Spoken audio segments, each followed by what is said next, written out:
राम मंदिर उद्घाटन सोहळ्यासाठी महाराष्ट्र भाजपनं विशेष तयारी सुरू केलेली आहे। 15 ते 22 जानेवारीच्या दरम्यान राज्यभर भाजप कार्यालयांमध्ये विविध कार्यक्रमांचं आयोजन करण्यात आलेलं आहे। या उपक्रमाचं देवेंद्र फडणवीस यांच्या हस्ते उद्घाटन होणार आहे। सुशांत सावंत या संदर्भातले अपडेट देतील। सुशांत, नेमके काय कार्यक्रम होणार आहेत 15 ते 22 जानेवारीच्या दरम्यान?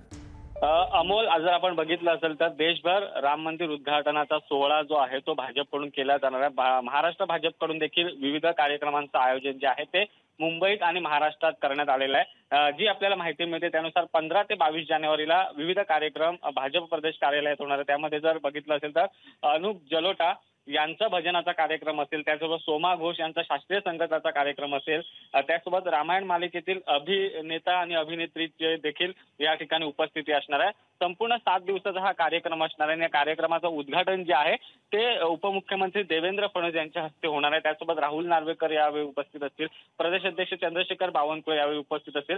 तसंच आपण जर बघितलं असेल तर महाराष्ट्रभरातून जवळपास 250 ट्रेन ज्या आहेत त्या अयोध्येसाठी आता सोडण्यात येणार आहे। त्यामुळे कुठेतरी आपण पाहिलं असेल तर राम मंदिर उद्घाटन सोहळ्यासाठी आता महाराष्ट्र भाजपकडून देखील विशेष तयारी करण्यात आलेली आहे।